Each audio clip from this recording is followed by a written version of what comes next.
Bom dia, paz seja convosco, tudo bem? Estava aqui compartilhando para que algumas pessoas pudessem, para que as pessoas possam encontrar também, assim como você, esta, esta nossa aula. Muito bem, vamos aqui. Só deixa eu enviar. Pois bem, vamos lá. Nesta manhã nós vamos então falar sobre um tema que é pouco comentado biblicamente. Todavia, um assunto que é bastante vivenciado, né? Nós estamos aí num período muito complicado, onde nós recebemos todos os dias muitas comunicações a respeito do óbito, do falecimento de pessoas que amamos, ou de que alguém, né, que se relaciona com pessoas que amamos. Então, hoje nós vamos falar um pouco sobre isso, sobre a morte. O que sabemos dela, à luz da palavra de Deus? O que conhecemos desse texto, desse assunto? O que a Bíblia nos conta sobre ela? É importante que nós tenhamos uma premissa aqui sobre essa aula. Uma delas é que tudo que nós estamos tratando aqui é um recorte sobre todo o assunto morte. Não é o assunto como um todo. Não é, a ideia aqui não é exaurir tudo sobre o tema, mas é um recorte bíblico e um pouco teológico. Também não dá para abordar todas as teologias a respeito da morte. Existem muitas, e inclusive algumas não cristãs, né? Porque vai entrar no campo da espiritualidade. Não é só o cristianismo que fala sobre isso, então a teologia ela é muito ampla a esse respeito.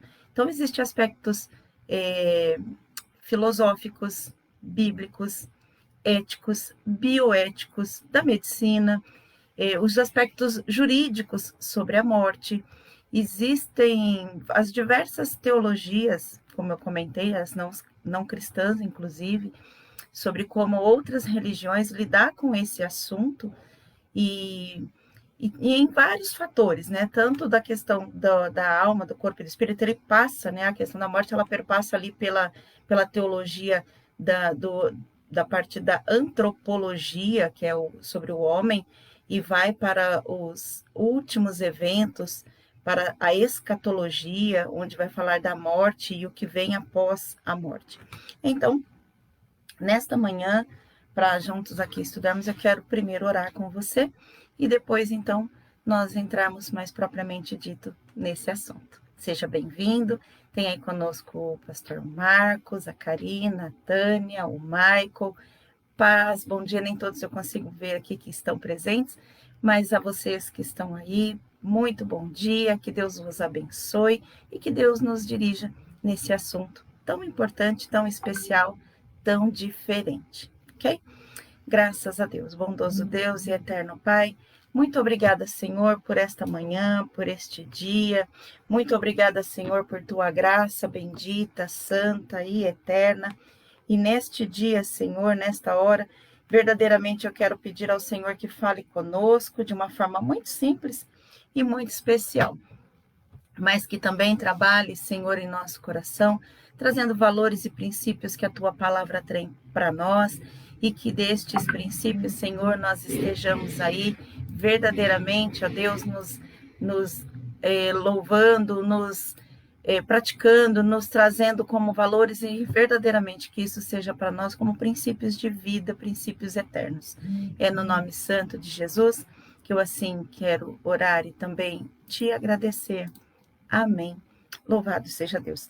Eu vou iniciar, então, aqui falando de um fator importante. Vamos lá, em Gênesis, você tem aí a sua Bíblia. Se você não tem, minha sugestão é pegue sua Bíblia, porque nós temos muitos endereços aqui, vários endereços pelos quais nós iremos passar, para poder compreender este fator, né, sobre a morte, sobre o que a morte nos fala, sobre o que a Bíblia nos fala sobre a morte. Então, Gênesis, capítulo de número 2, versículo de número 7, nós temos aí um princípio muito interessante, que ele vai dizer para nós assim: e então formou o Senhor Deus ao homem do pó da terra e lhe assoprou nas suas narinas o fôlego da vida, e o homem passou a ser alma vivente.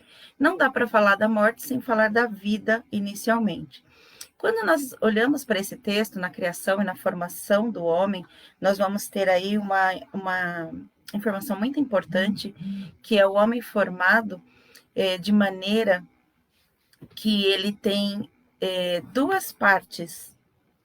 Eu não estou falando do ser enquanto tricotômico ainda, mas estou falando do homem, da dualidade do homem enquanto ser material e ser imaterial. Esse é o primeiro insight que nós temos pela Bíblia. O homem é um ser material e também imaterial, e não dá para, num primeiro momento, desassociar. Quando a gente olha para esse texto, ele vai dizer que o homem foi formado do pó da terra, são as partículas orgânicas, é algo material. E ele teve soprado em si o fôlego da vida. Não é o Espírito de Deus que foi dado a ele, mas o fôlego da vida. Deus deu a ele um espírito, Deus deu a ele o fôlego da vida. Esse fôlego da vida é aquilo que mais tarde, então, a gente vai entender sobre essa questão da morte e vamos ver como é que isso se processa. Então, o Senhor deu ao homem o fôlego da vida. Então, o homem, primeiro, ele é um ser que tem uma dinâmica, que é uma dinâmica da dualidade, material e imaterial. Enquanto ser material e imaterial, nós vamos ter aí essa dualidade, onde nós vamos tratar dentro da imaterialidade com a questão da tricotomia. Existem teologias, existem teorias que vão tratar do homem, filosofias também, que vão tratar do homem, vão dizer que o homem é dualista, né? Então, no maniqueísmo, por exemplo, vai dizer que a dualidade do homem é a matéria é má e o espírito é bom. A dualidade, ela é uma situação onde ele vai tratar do material e do material. Não é dualismo, é dualidade, é diferente, tá? A outra coisa é olhar para o homem como um ser dicotômico, ou seja, nessas teorias onde tem a questão do dualismo, nessas vertentes, vai dizer que o homem, isso é Platão fala sobre isso, o platonismo fala muito sobre isso, do homem ser simplesmente um corpo e uma alma, onde alma e espírito, eles são indivisíveis, onde alma e espírito é uma coisa só.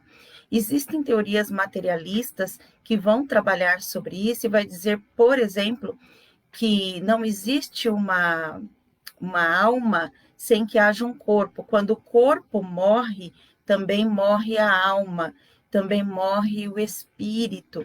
Então, essa é uma teoria materialista. Existe uma outra, Isaac Taylor, ele dizia na sua teoria que não era materialista, mas beirava isso, né, tangia isso. Ele dizia assim, o homem ele tem um corpo e ele tem uma alma, e quando a alma, o corpo morre, a alma também morre.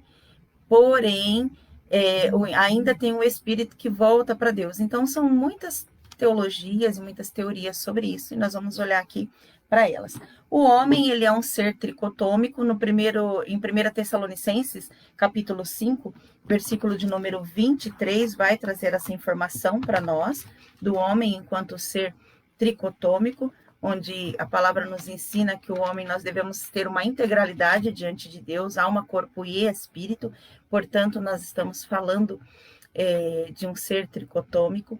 Um outro importante detalhe a respeito dessa tricotomia é que Hebreus 4, por exemplo, ele nos deixa claro que existe, né, a palavra do Senhor, ela é apta para discernir juntas e medulas, intenções e pensamentos, alma e espírito. Portanto, o espírito, essa parte imaterial do homem, ela vive, ela tem essa divisão, sim, embora alguns colocam aí que não, mas ela tem, sim. E aí vamos entender que nessa questão tricotômica é o corpo, que é o relacionamento físico do homem, é o componente físico desse ser, que é o homem.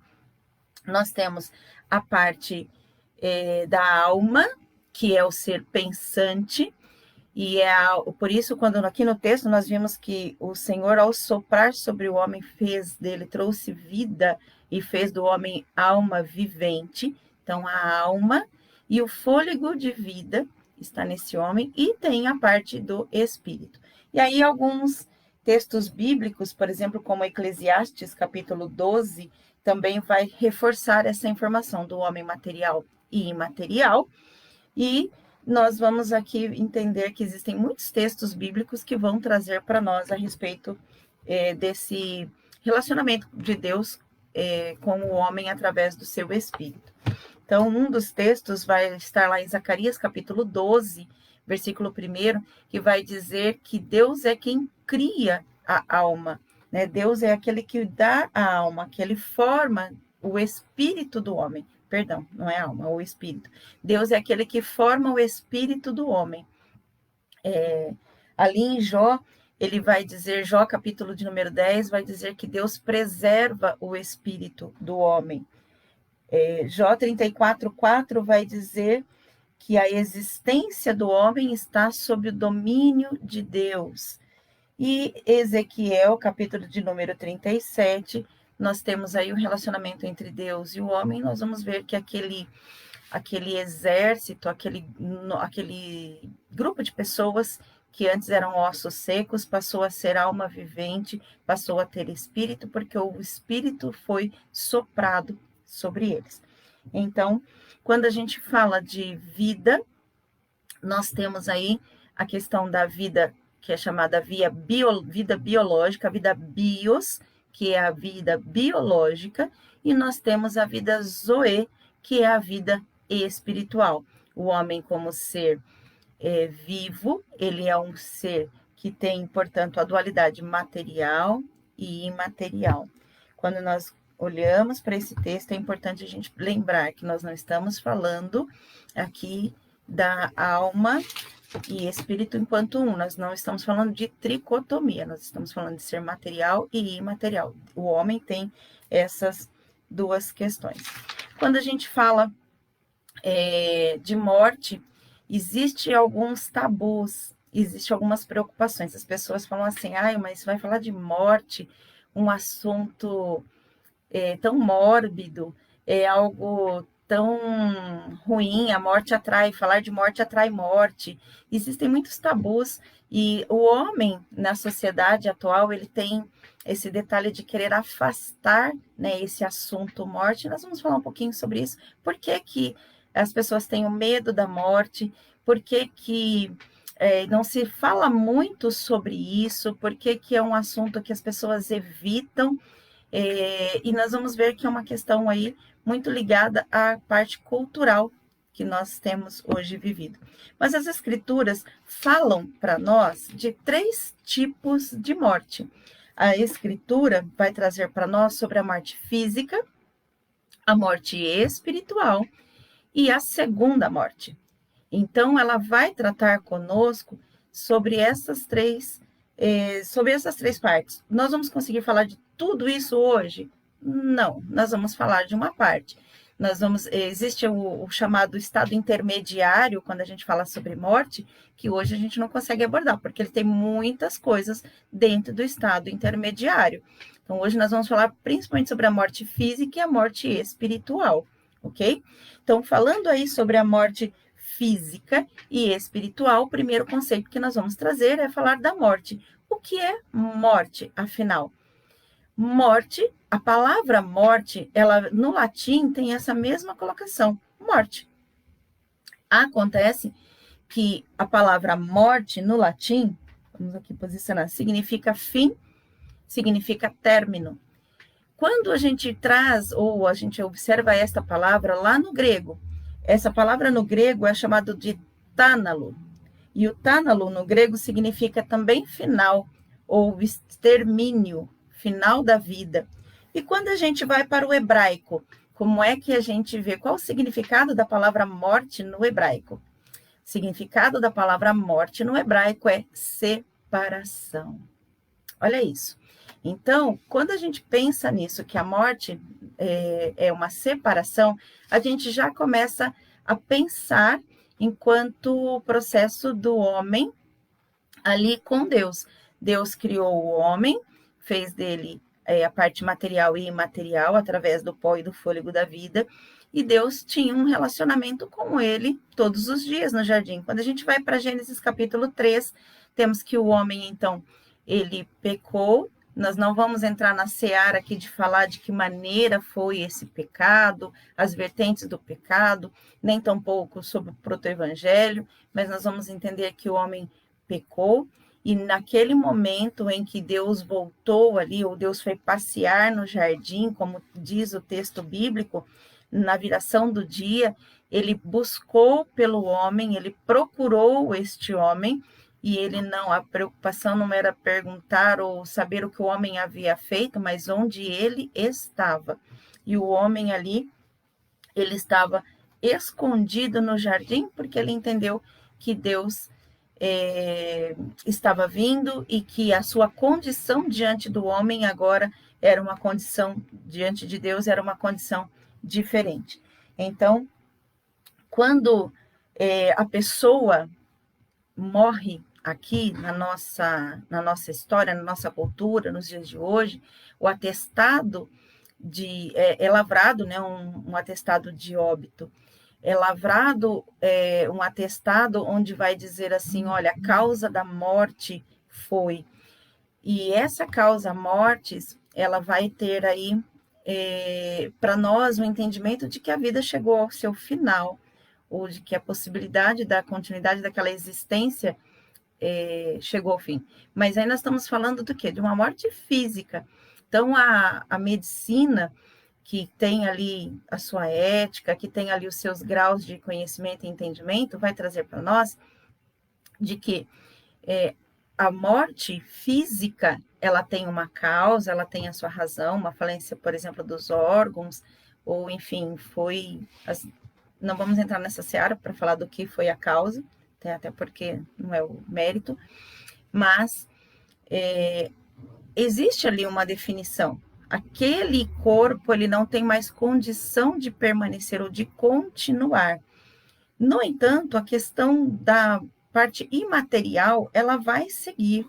Essa imaterialidade, ela segue, e aí, então, nós vamos ter que o primeiro registro sobre a morte vai acontecer ali em Gênesis, capítulo de número 2, o primeiro registro da palavra morte, né, vai acontecer aí em Gênesis 2, no versículo 15, onde vai dizer para a gente assim, pois tomou o Senhor Deus o homem e o colocou no jardim para o cultivar e o guardar, e o Senhor deu a ele esta ordem, de toda árvore do jardim comerás livremente, mas toda árvore do conhecimento do bem e do mal não comerás, porque no dia em que comer dela, certamente morrerás. Então, aí tem a primeira citação dessa possibilidade, dessa eminência de que um dia o homem seria finito. Existem algumas teorias ou algumas teologias que vão apontar para o homem como ser finito, mesmo não tendo comido do fruto da árvore do conhecimento do bem e do mal. Porque o homem, como ser orgânico, ele estava ali condicionado à morte, tá? Mas não estava condicionado, e se a gente pensar que a palavra morte no hebraico ela significa separação, ou seja, o homem teria uma vida finita, humanamente falando, terrenamente falando, mas não uma separação de Deus efetivamente, tá? Então, essa é uma teoria, é uma das teologias a respeito da morte. Eu não estou afirmando que nós, ou que a teologia protestante, ela tem esse entendimento. É só para que a gente possa entender que também existe. Em algum momento, pesquisando ou estudando, você pode vir a ter essa informação. Olha, então, que você tem essa informação aqui. Existem teologias que afirmam que o homem teria uma vida física finita, orgânica finita, biológica finita, mas não separada de Deus, porquanto ele não havia rompido com Deus. E o fato dele ter rompido através do pecado, e, portanto, feito essa separação, que é o que a morte faz, ou o que a morte significa, Ele, então, Deus tirou o acesso, ou a possibilidade de acesso à árvore da vida, para que o homem, na sua condição, ele não fosse até a árvore e dela se alimentasse, tendo assim uma vida eterna. Todavia, é importante ressaltar que a própria árvore da vida ali era uma forma simbólica da existência do próprio Deus no jardim, tá bom? Então, aí são outras teologias, a gente teria que seguir aqui uma outra linha de pensamento e de entendimento da teologia para poder falar um pouquinho sobre isso. Então, a morte é a separação da alma e do corpo e constitui, então, a transição do mundo visível para o invisível. A morte, tendo em vista que o homem é o ser material e imaterial, com a morte física, falando de morte física, ou seja, é lavrado ali o atestado de óbito, faleceu, ok. Então, na morte física, há uma separação, há um divórcio entre o estado material e o estado imaterial do homem. E essa separação entre essas duas condições vai entender que vai trazer para nós aquele entendimento lá de Gênesis 2 que nós já lemos, onde o corpo volta ao pó e o espírito volta a Deus, que o deu. Assim como também lá em Eclesiastes ele vai falar sobre isso.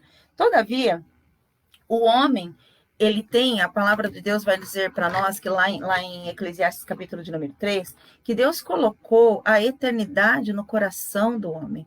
E por isso, por termos a eternidade na nossa essência, na nossa formação, nós vamos ter essa questão da necessidade do entendimento a respeito da morte e também de entender como ela funciona. A morte, portanto, física, não é o final de uma existência, tendo que o homem, como ser material e imaterial, uma vez que ele morre fisicamente, a vida biológica é extinta, a vida imaterial, a vida espiritual, ela não é extinta. Este volta para Deus que o deu.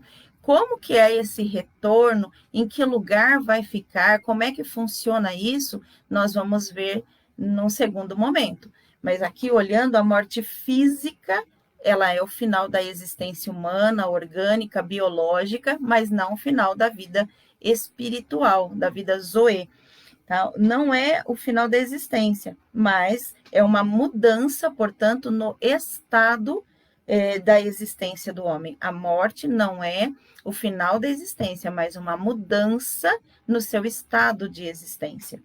E aí, então, a morte também, o texto bíblico vai dizer para nós que é o primeiro efeito externo e visível do pecado. E é o efeito supremo do pecado. Romanos 6:23 vai dizer para nós que o salário do pecado é a morte. Então, quando nós olhamos para esse texto, nós vamos entender a respeito daquela separação. Existe aqui uma pergunta. Então, a morte, ela é uma consequência ou a morte é um castigo? Ela é uma consequência ou ela é um castigo? E aí, a morte, o texto bíblico vai dizer para nós também que a morte é o último efeito a ser cancelado pela obra redentora de Cristo. Em Romanos, a palavra do Senhor vai falar sobre isso, que o Senhor Jesus, ele é conquistador da morte. E aí a morte é vencida na ressurreição de Cristo. Ou seja, por que Cristo morreu? Porque organicamente ele era homem. Organicamente ele nasceu, o texto lá em Filipenses 2 vai dizer para nós que ele deixou a sua glória, ele se fez servo, se fez homem e habitou entre nós. Então, como homem, organicamente ele morreu, dado a todas as coisas que ele sofreu fisicamente. Mas, como ele não tinha pecado, por não ter pecado, a morte, né, vamos usar essa expressão, ele foi devolvido da morte. Por isso, a morte, o texto vai dizer para nós que a morte é o salário do pecado, ou é a consequência da separação. Lembra disso? Que morte é a separação? era a separação, não existia separação entre o homem e Deus ali, não existia separação entre Cristo e a existência dele divina.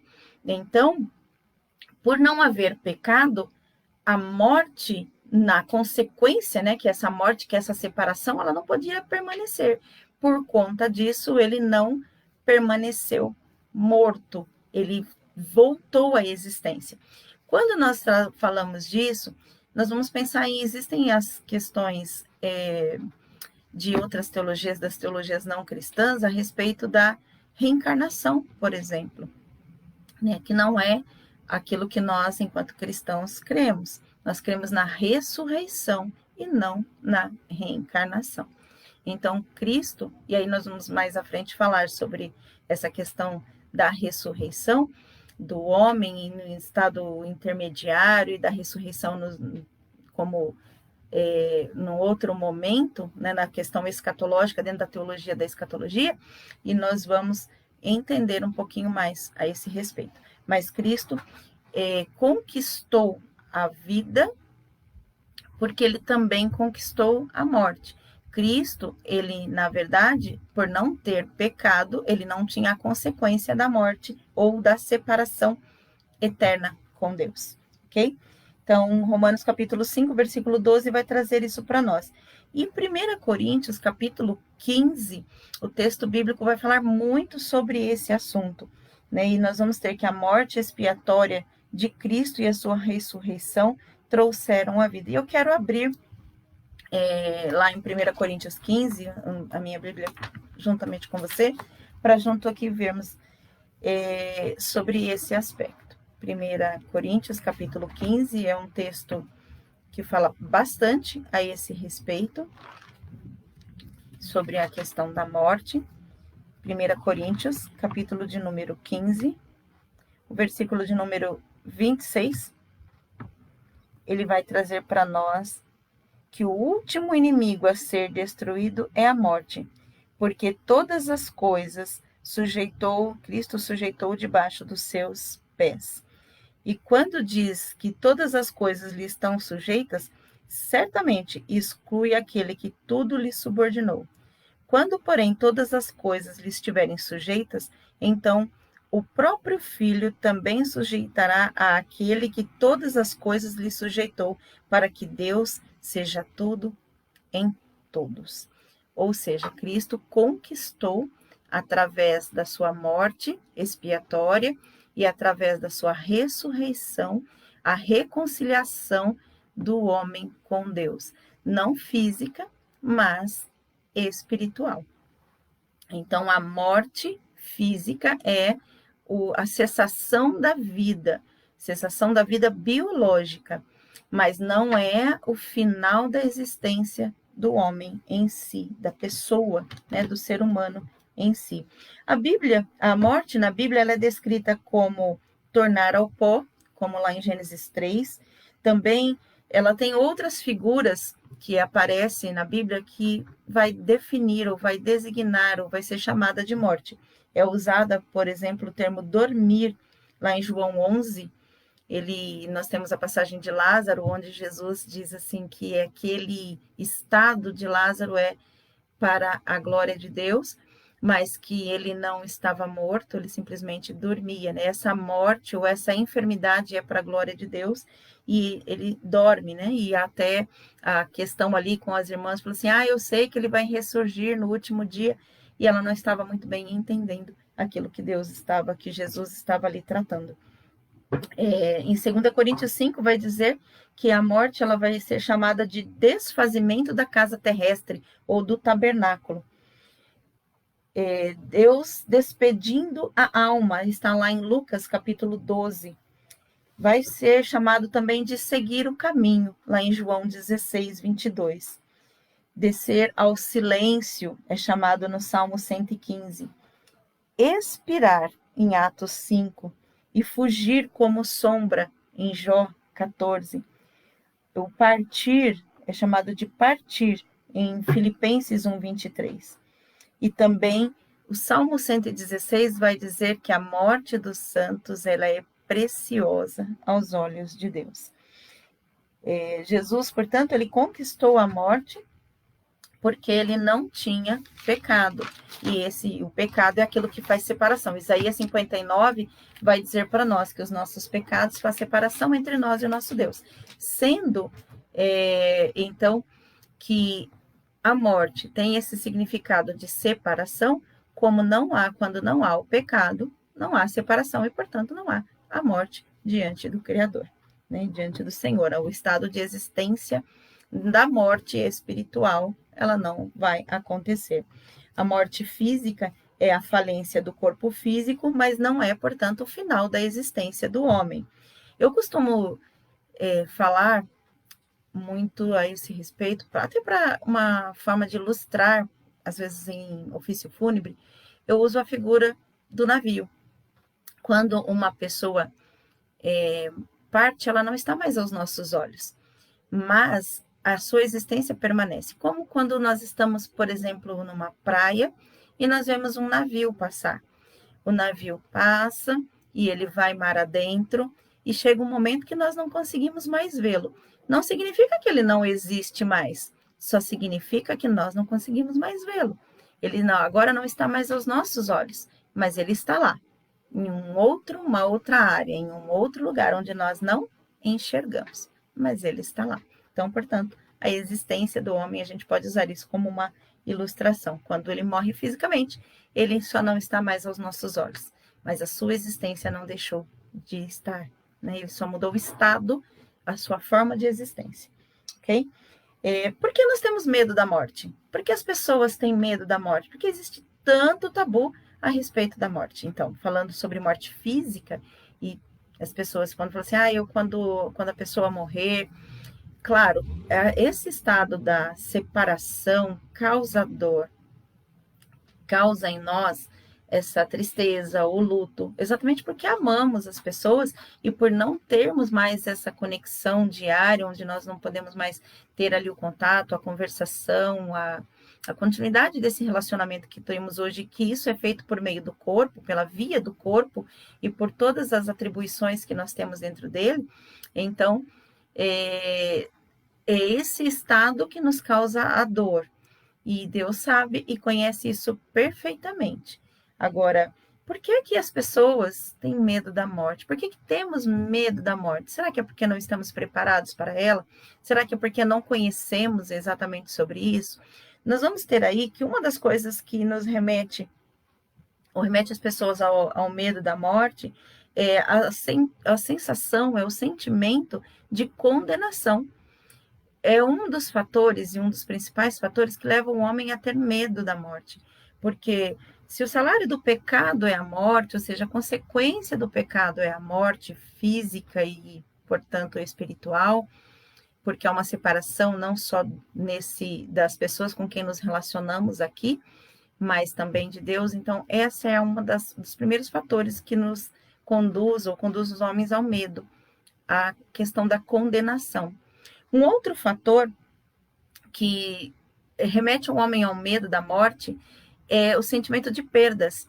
Perdas na questão dos relacionamentos, perda dos bens ou da convivência também, do usufruir dos bens conquistados, dos prazeres que se tem na terra, né, em relação àquilo que se faz.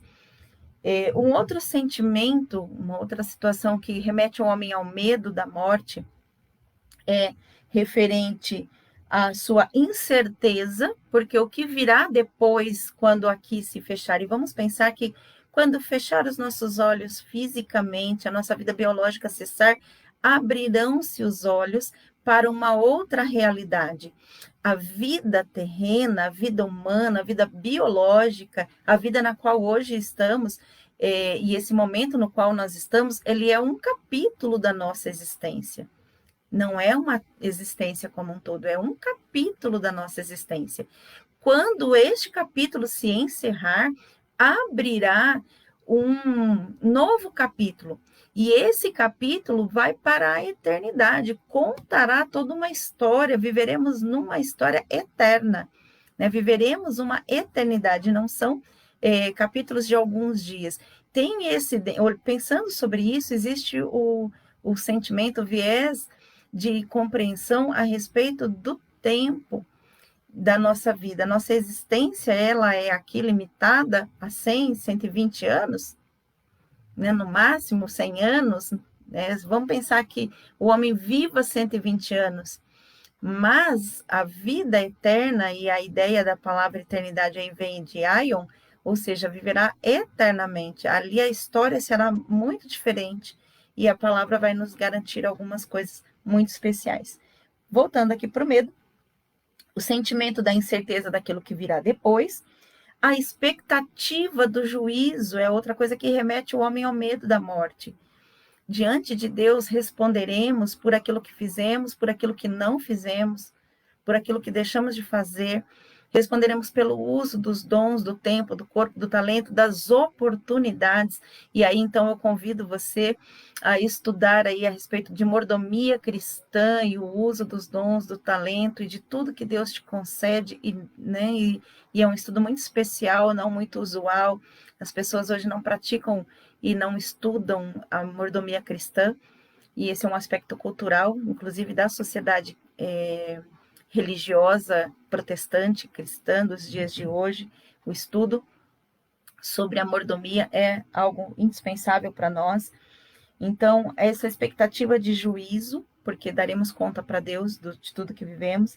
O outro fator é o sentimento da insignificância e da efemeridade da vida. Ou seja, daqui um pouco, depois da existência física, a geração que se relacionou com você vai se lembrar de você.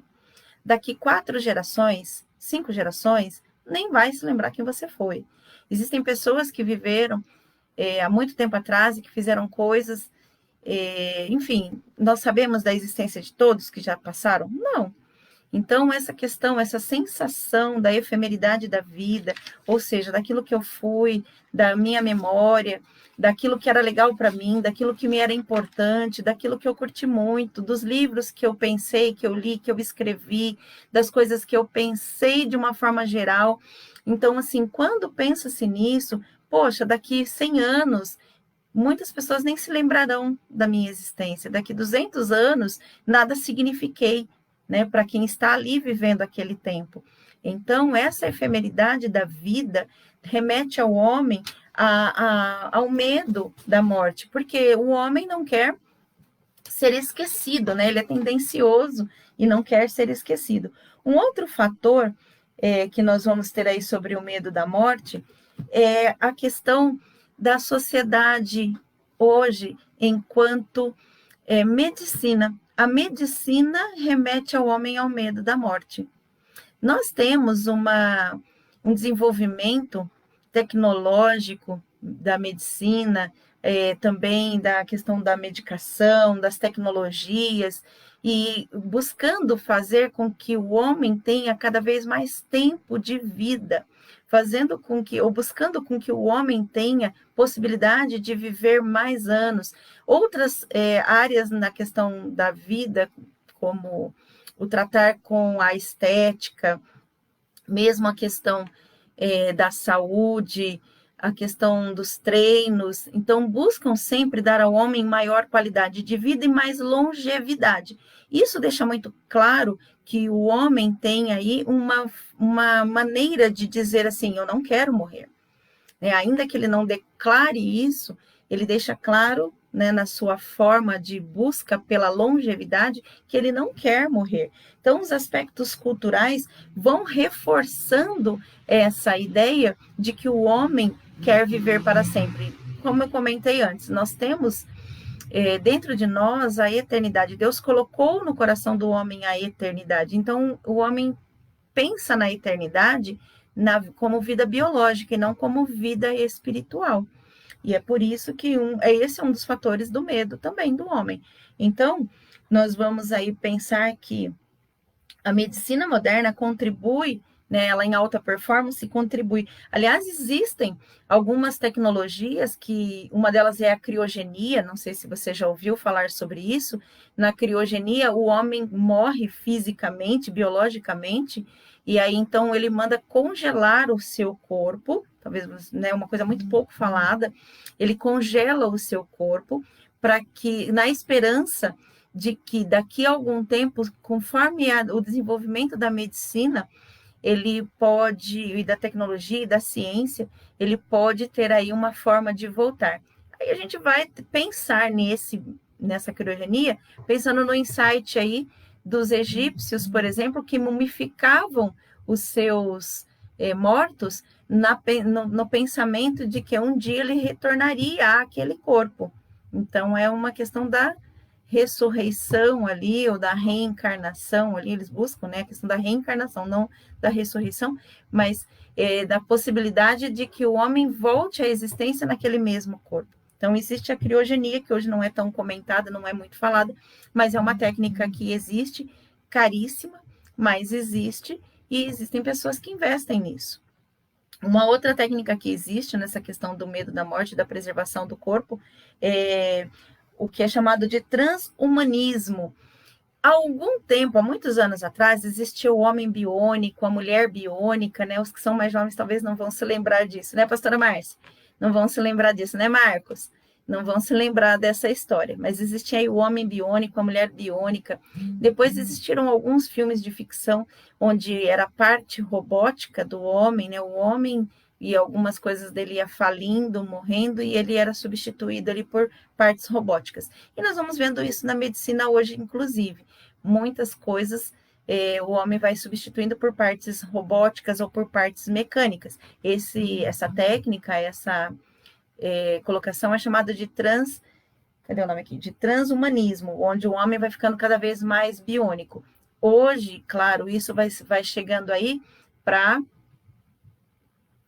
nanotecnologia, que é chamada, né? Então, chips que estão sendo implantados, a nanotecnologia sendo usada para a questão do prolongamento da vida biológica do homem, tá? Então, o homem vai sendo aí cada vez mais biônico nesse sentido. E aí, nós vamos vendo que a ciência está imitando a arte, né? Então, ela vai criando a arte, vai criando, vai imaginando, e a tecnologia vai seguindo. Existem vários videogames, não sou especialista em videogame, não jogo, muito raramente eu tenho mais conhecimento por conversar com pessoas a esse respeito, mas existem alguns jogos que têm trazido essa informação, onde as pessoas ali são biológicas, né? Na questão biológica, o homem tem o transhumanismo ali muito presente. E é a fusão, né, do homem, o data cyber cada vez mais presente na questão biológica do homem. E aí, um outro fator que remete o homem ao medo da morte é a questão da felicidade, porque o homem busca, nos tempos, né, nesse tempo em que nós vivemos, principalmente nessa cultura na qual nós estamos hoje vivendo, o homem busca a felicidade. É uma máxima na nossa sociedade hoje, viva, seja feliz, faça tudo o que puder, né? O Carpentier vai dizer muito isso, né? A colocação lá, o Carpentier vai dizer assim: viva agora, faça o melhor agora, seja feliz e seja agora. Então, quando a gente pensa sobre isso, o homem vai excluindo. Você tem que ser feliz o agora, ele está excluindo essa possibilidade da existência dele. Ele está ignorando, né, vamos dizer assim, a existência após a vida biológica, e ele está se reportando como tudo que se tivesse que viver fosse no aqui e no agora. E aí, lá em 1 Coríntios 15, a palavra também vai falar sobre isso, ele vai dizer assim para nós, se esperando, versículo 19, se esperamos somente para essa vida, quão miseráveis somos. Quão miseráveis somos, né? Quão miseráveis é essa nossa esperança, né? Se nós esperamos Cristo somente para esse tempo agora, somente para essa vivência, quão miseráveis nós somos. Mas essa questão da busca da felicidade, excluindo a transcendência, excluindo a existência depois da vida biológica, também reporta o homem ao medo da morte, né? Ele exclui a transcendência, que é o relacionamento entre o homem e o sagrado, e vive na questão da imanência, que é o homem aqui e o agora, e a busca da sua felicidade. E aí, quando fala de busca da felicidade, nós vamos ter aí, por exemplo, a filosofia do hedonismo, as filosofias da ataraxia, que vão trazer, né, chamada ataraxia, o conjunto de filosofias da ataraxia, que vai trabalhar a questão da felicidade do homem, do seu bem-estar e da imperturbabilidade da sua alma no aqui e no agora, tá bom? Então, são alguns aspectos aí que reportam, que levam o homem ao medo. Então, o homem quer ser feliz e ele quer projetar a sua vida. A nossa cultura tem trabalhado muito a esse respeito, porque quando ele projeta um homem que pode viver bastante e a sua ideia nesse momento estar trabalhando com a questão, obrigada Tânia, Deus abençoe, essa questão do homem estar vivenciando esse desejo de uma vida ética, uma vida hoje prolongada, e ele excluindo essa transcendência, ele mais ou menos reporta assim, olha, se eu buscar ser feliz, se eu fizer o meu bem, de certa forma, ao próximo, então eu vou ficar aqui, vou viver feliz, e isso é o que eu quero para minha vida, e vai ficar tudo tranquilo. Essa questão do reportar da felicidade, do não ser esquecido, da conquista humana, da conquista pelos bens, das conquistas materiais, faz com que o homem queira continuar essa vida e não queira pensar na morte e nem falar sobre isso. E ele exclui, né, a nossa sociedade, ela exclui o fator morte. Nesse tempo em que nós estamos vivendo um período de muitos lutos. Hoje pela manhã, logo cedinho, o pastor Rodrigo, por exemplo, ele colocou ali, olha, 3 notícias de óbito agora de manhã, né, nesse dia. Então, é muito difícil. Nós estamos vivendo um momento em que esse olhar para essa questão da morte e da transcendência volta a nos chamar a atenção. Quando a gente olha para a morte na Idade Média, quando a gente estuda sobre a questão da morte ali nas teologias e na história, na Idade Média, o homem morria aos olhos de todos. O homem morria diante dos homens. Hoje, como que a morte é tratada? Ela é excluída, as pessoas tiram a pessoa, né, vou usar aqui a expressão, na iminência da morte, da presença dos olhos. Está doente, é levado para um hospital, é levado para lugares onde não se vê a morte acontecendo, ou o desligamento biológico acontecendo, a separação dessa parte material e a imaterial acontecendo. Então, nós excluímos e aí a gente continua seguindo como se tudo fosse belo e bacana, né? E como se tudo... vida que segue. Então, a exclusão disso dos nossos olhos, dessa verdade que acontece, simplesmente fez com que o homem buscasse fugir desse tema. E hoje, principalmente com essa questão do coronavírus, com essa questão, e nessa segunda fase, esse segundo ano de coronavírus, está expondo essa realidade de uma tal maneira que o homem está sofrendo. Por quê? Ele não trouxe para si esse entendimento do desligamento da questão física e da questão imaterial, ou seja, o homem material e imaterial. Mordomia é ótimo mesmo, né, pastora Júlia? Eu amo essa disciplina e penso que, inclusive, esse era um aspecto que nós devemos rever dentro das nossas escolas bíblicas. Trazer isso é muito importante para todos nós. E por não falarmos sobre morte nos nossos púlpitos, e mais, a teologia aplicada nos púlpitos hoje é a teologia do triunfalismo, é a teologia do tudo certo, do tudo bom, das conquistas humanas, né?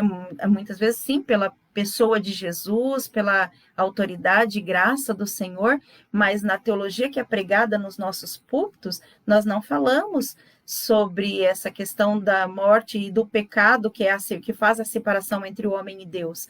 E por conta disso, essa questão da morte é um pesar muito grande, e a visão que o homem tem é de que a morte é algo nefasto, é algo funesto, é algo terrível, e na verdade ela abre um novo capítulo para a nossa vida. Quando quando a morte ela é nefasta, quando a morte ela é terrível, quando há uma separação entre o homem e Deus. E aí, então, nós estaremos falando da morte espiritual. A morte espiritual, ela é verdadeiramente essa questão de uma morte, da questão onde ela se torna nefasta. Quando a morte física acontece, é só uma separação entre o estado físico, o estado material e imaterial. É o divórcio, e esse divórcio nós não gostamos dele, né? Nós não queremos ele. A ideia do pecado eliminou, né, do nosso vocabulário, eliminada do nosso vocabulário. Nós eliminamos a palavra pecado do vocabulário, até mesmo cristão, e por conta disso o homem hoje acaba sofrendo. O homem secularista, ele aboliu essa questão da morte. E aí a gente poderia entrar em outras discussões teológicas para falar a respeito dessa questão do pensamento secularista, onde não existe absolutismo, né? No secularismo, o pensamento secular, ele não tem verdades absolutas, ele vai falar de outra maneira. O homem, ele tem aí essa visão de que ele precisa viver o aqui e agora, e a culpabilidade, porque ela não existe. Como não existem verdades absolutas e não existe a transcendência no absolutismo, no secularismo, então não existe Deus, não existe um relacionamento com o transcendente, é tudo pro aqui e pro agora, e o homem não tem pensamento da morte, e portanto não tem o sentimento de culpa, não tem a necessidade de perdão. E aí vamos entrar em muitas teologias que vão tratar sobre isso, sobre a questão do homem não precisar do perdão, né? Ele vai trazer aí sobre o homem não precisa, eticamente falando, o homem precisa viver eticamente, vivendo eticamente ele assegura a sua existência. Então é uma outra teologia e que vai fugir completamente ao que a palavra de Deus nos trata, porque a palavra de Deus tem verdades inegociáveis, valores absolutos para a nossa vida, né? Então, e isso também vai trazer com que a grande diferença entre o cristianismo e outras religiões a respeito da questão da morte. Porque no cristianismo, quando a morte física acontece e a existência do homem, portanto, permanece agora num outro sentido, que é a parte espiritual, nós temos esperança, a esperança em Cristo, porque Cristo nos assegura a vitória, uma vez que nós estamos nele, uma vez que nós não temos ruptura no nosso relacionamento com ele, porque nós fomos reconciliados com Deus através de Cristo. Então, não há essa ruptura. E por isso, no cristianismo, a morte, ela é a esperança de um novo capítulo, que é a vida eterna com Cristo. Agora, para aqueles que não têm esse entendimento, onde não há essa situação, muitas teologias, as não cristãs, por exemplo, ela vai trabalhar com a questão da reencarnação, onde o homem vai buscar, olha, ok, não deu agora, não consegui alcançar um outro patamar na minha vida, porque quer queira, quer não, gente, vamos entender que as pessoas, nós, por termos na nossa estrutura, nós temos o pensamento e o sentimento de certo e errado, de bom e de mal, e independente da religião na qual servimos. E os valores cristãos, trazidos pela palavra de Deus, portanto, vão reforçar esse entendimento do que é bom, do que é certo, do que é correto, e a gente entraria na discussão da ética cristã aqui, para poder falar sobre isso. Quando a pessoa, independente da sua religião, ela está diante da face da separação física, ou da morte física, da falência física da sua vida, ela tem ali a análise, o crivo de pensar sobre ela, se ela foi legal ou se ela não foi. E tem situações que a gente para na nossa vida e pensa assim, poderia ter sido melhor nesse aspecto, poderia ter sido uma pessoa melhor, poderia ter lidado melhor com algumas questões. E o sentimento que vai estar no seu coração sobre ter sido bom ou não, de ter tido fé ou não, de ter amado a Deus ou não, isso vai estar ali, o sentimento de ter sido justo ou não vai estar diante dela. E com isso, que é uma das questões que levam o homem à morte, por isso ele não fala, ele foge desse assunto, né, para não trabalhar isso. E então, quando a gente fala de cristianismo, tudo isso a gente se reconcilia com Deus e segue para uma vida eterna. Quando a pessoa não tem esse entendimento da vida cristã, dos valores cristãos, ele vai pensar, bom, não deu nessa vida, vou tentar na próxima. Vou tentar num próximo momento, que é a questão de ter aí uma vida, talvez na reencarnação e outros fatores, outras formas e outros desdobramentos que outras fés vão trazer, que a fé de outras maneiras vão processar a respeito das mortes, que outras teologias sobre essa vai trazer, tá certo? Então, quando Cristo traz para nós essa possibilidade, porque ele venceu a morte, nós vamos entender que esse tempo, a morte física, ela é somente uma separação entre alma e espírito. Entre alma e corpo, perdão. É a separação do material e do imaterial. A palavra de Deus vai nos ensinar que esse imaterial do homem, ele é formado por alma e espírito.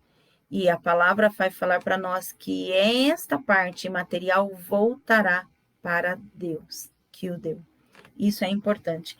1 Coríntios, capítulo de número 15, para a gente ir seguindo aqui para o nosso encerramento, ele vai dizer assim, 1 Coríntios, capítulo 15, versículo 35 em diante, diz assim, mas alguém dirá, como ressuscitam os mortos?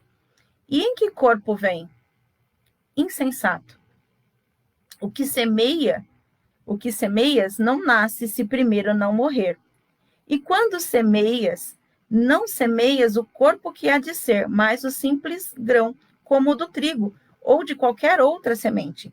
Mas Deus lhe dá o corpo que lhe aprouver, e a cada uma das sementes o seu corpo apropriado. Nem todos é carne, nem toda a carne é a mesma. Porém, nem toda a carne é a mesma, porém, uma é a carne dos homens, outra é a carne dos animais, e outras das aves e outra dos peixes. Também há corpos celestiais e corpos terrestres, e sem dúvida, uma é a glória dos celestiais e outra é a dos terrestres. Uma é a glória do sol, outra é a da lua, e outra das estrelas. Porque até entre estrelas há diferença de esplendor. Pois assim também é a ressurreição dos mortos. Semeia-se o corpo na corrupção, ressuscita na incorrupção. Semeia-o em desonra, ressuscita em glória. Semeia em fraqueza, ressuscita em poder. Semeia o corpo natural, ressuscita o espiritual. Se há corpo natural, também há o espiritual, pois assim também está escrito: o primeiro homem, Adão, foi feito alma vivente. O último homem, o último Adão, porém, é espírito vivificante, mas não é o primeiro espiritual e sim o natural, e depois o espiritual. O primeiro homem é formado da terra, é terreno, o segundo homem é do céu. Como foi o primeiro homem terreno, tais são também os demais homens terrenos. Deixa eu desligar aqui. Também são os demais homens terrenos. Como é o homem celestial, tais serão também os celestiais. E assim como trouxemos a imagem do que é o terreno, devemos também trazer a imagem do celestial. Isto afirma, irmãos, que a carne e o sangue não podem herdar o reino, nem a corrupção herdar a incorrupção. Eis que vos digo um mistério, nem todos dormiremos, mas seremos transformados, e num momento, num abrir e fechar de olhos, ao ressoar da última trombeta, a trombeta soará, os mortos ressuscitarão, incorruptíveis, e nós seremos transformados, porque é necessário que o corpo corruptível se vista de incorruptibilidade, e que o corpo mortal se vista de imortalidade, e quando este corpo corruptível se revestir da incorruptibilidade, e o que é mortal se vestir da imortalidade, então se cumprirá a palavra que está escrita: tragada foi a morte na vitória. Onde está, ó morte, a tua vitória? Onde está, ó morte, o teu aguilhão? O aguilhão da morte é o pecado e a força do pecado a lei. Mas graças a Deus, que nos dá a vitória por intermédio do nosso Senhor Jesus Cristo. Portanto, meus amados irmãos, sejam firmes, inabaláveis e sempre abundantes na obra do Senhor, sabendo que o seu trabalhar para o Senhor não é em vão. Quando a gente olha para esse texto, nós vamos ter muitas figuras aqui. Algumas nós vamos tratar na próxima aula, que é sobre o estado intermediário do homem e também sobre a morte, sobre a segunda morte. Quando nós olhamos para esse texto, nós vamos ter que nós, ao morrermos, quando o corpo físico morre, ele é como a semente. Ao morrer, ele vai brotar. O que nós vamos ter de entendimento nisso é que quando, inclusive olhando para o aspecto espiritual da vida, nesse momento na qual nós estamos ainda no corpo, vivendo diante do Senhor, quando nós morremos para o homem, para a carne, e vivemos uma vida espiritual através de Cristo Jesus, toda a nossa identidade e todos os potenciais que nós temos são de fato revelados. O homem, ele é limitado, então a semente traz em si, e isso é bacana de olhar para essa palavra e entender isso, uma semente, ela tem muito potencial. De uma semente pode vir uma árvore e dela muitos frutos.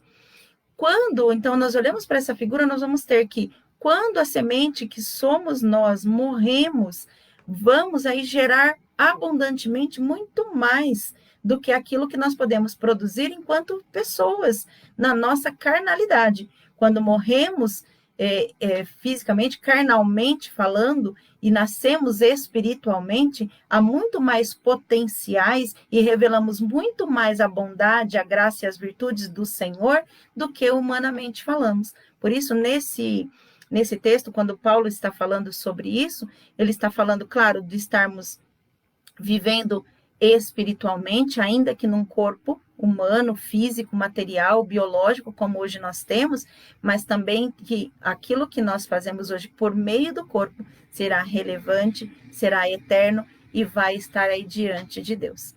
Então, a morte física é a separação da parte material e imaterial, do qual o homem é formado. Não é o final da sua existência, a sua existência permanece ainda na parte imaterial, e essa parte imaterial é formada de alma e espírito que voltarão para Deus. E isso é muito importante. Como esse processo acontece? Existe um tempo entre o fôlego de vida cessou aqui e agora e nós estamos imediatamente diante de Deus, ou nós temos um período aí transitório? Como é que essa situação funciona? Vamos pensar assim, é de maneira imediata? Tem um período?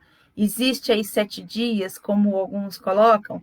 Existe 30 dias? Existe uma forma de aperfeiçoamento da alma e do espírito após o desligamento do corpo físico, após essa separação? Como isso tudo funciona? Como é o estado intermediário do homem? Né? Então, nós vamos ver isso na nossa próxima aula, ok? Espero hoje ter trazido para você alguns entendimentos sobre a questão da morte física e a morte espiritual.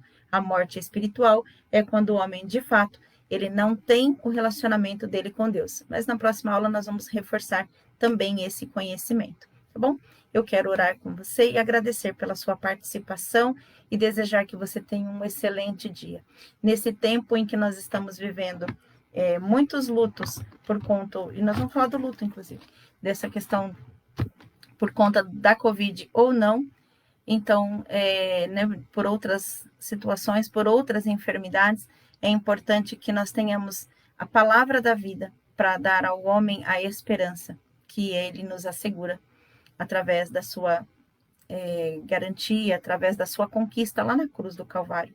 A morte física é somente a separação entre dois estados do homem, tá bem? Graças a Deus. Vamos orar. Eterno Deus e bondoso Pai, muito obrigada, Jesus, por seu amor, por sua graça, por sua bondade. Obrigada, Senhor, porque nós estamos aqui reunidos, ainda que de maneira virtual, e sabemos que nesse momento o Senhor nos assiste, como nos assiste em todas as áreas da nossa vida. Sabemos que o Senhor está conosco e a tua palavra ela é pura, ela é verdadeira e ela é absoluta. Os seus valores são valores inegociáveis, seus valores são imutáveis, os valores são eternos. Nesta hora, Pai, nós pedimos que o Senhor fale conosco cada dia mais através dela e que venha reforçar em nós esse entendimento. Estamos vivendo, Pai, num tempo em que as pessoas vivenciam intensamente, estão vivenciando intensamente os lutos por conta da separação dos seus entes amados, por conta dos seus queridos, e sabemos, Pai, que este sentimento de ruptura, essa sensação, Pai, de que não teremos mais essa pessoa junto conosco, traz para nós a dor. Sabemos, Pai, que este sentimento ele é perfeitamente compreendido e ele é natural, ele é inerente ao homem. Pedimos que o Senhor nos ajude, que teu Espírito Santo venha nos fortalecer, venha ainda a estar nos confortando, venha a estar abençoando. Por isso, Pai, sabemos que toda esta área ela é atribuída e o Senhor deixou muito claro na sua palavra como tratar, como cuidar, isso em nós. Por isso, nossa esperança e nossa confiança está no Senhor. Quero pedir que nesse momento, juntamente com os meus irmãos, o Senhor, em nome de Jesus e através do seu Espírito, esteja confortando e consolando os corações que estão vivenciando esse momento de separação dos seus entes. Pai, fortalece-os, dai graça, Senhor, em nome de Jesus, que o teu Espírito esteja ali, trazendo dos céus aquilo que é tão especial e tão maravilhoso, para a glória e honra do teu nome que é santo. É no nome de Jesus que nós assim oramos e também já te agradecemos. Amém. Graças a Deus. Queridos, Deus abençoe, no nome de Jesus, que nós possamos então estar continuando a estudar sobre esse tema, ajudando-nos para que possamos abençoar e ajudar aos outros, tá bem? Na próxima aula a gente vai falar então a respeito do estado intermediário do homem e desse processo do luto, da segunda morte, em nome de Jesus. Até o próximo domingo. Se você tiver alguma dúvida, você pode deixar aqui nos comentários, e aí depois a gente vai respondendo para você, tá bom? Um beijo, fique com Deus, um ótimo dia em nome de Jesus.